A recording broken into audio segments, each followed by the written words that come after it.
হ্যাঁ, ওরে বাবা, এই সর্বনাশটা কে করলো?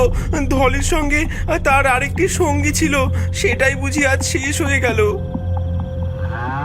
হ্যাঁ, এই আবার কার গরু? এমন শান্ত সুন্দর গরু তো আমি আগে কখনো দেখিনি। যাই, এটাকেই তাহলে আজকে বাড়িতে নিয়ে যাই।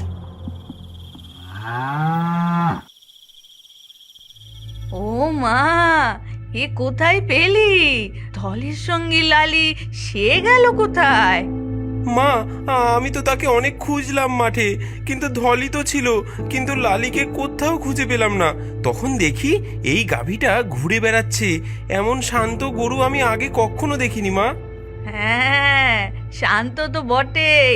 ধর দেখি, একটু হাত বোলাই।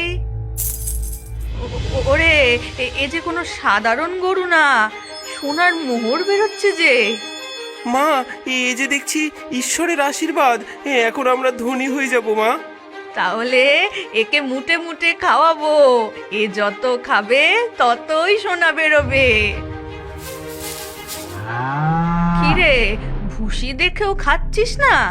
এতই রূপ আর এতই না কচু তোর, হ্যাঁ? তোকে কি রাজকীয় খাবার দিতে হবে? মা, ও তো নতুন এসেছে, অভ্যেস করতে সময় লাগবে। রাখাল ও তার মা ঘুমোতে চলে যায়। গোয়াল ঘরে রাত আরো গভীর হয়। ঝিঝির ডাক আর বাঁদুরের শব্দ ভেসে আসে। ডাইনি ধীরে ধীরে তার আসল রূপে ফিরে আসে। তার লালচে চোখ জল জল করে ওঠে। আজ নয় ধলি, আজ তোকে মারবো না। এসব খাবার খেয়ে আরো মোটা হ।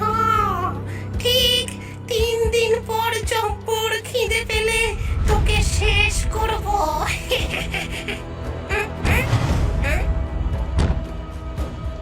তাজা মুরগি, আহা, এদের রক্ত আর মাংস দিয়েই আজ রাতটা কাটবে। হ্যাঁ।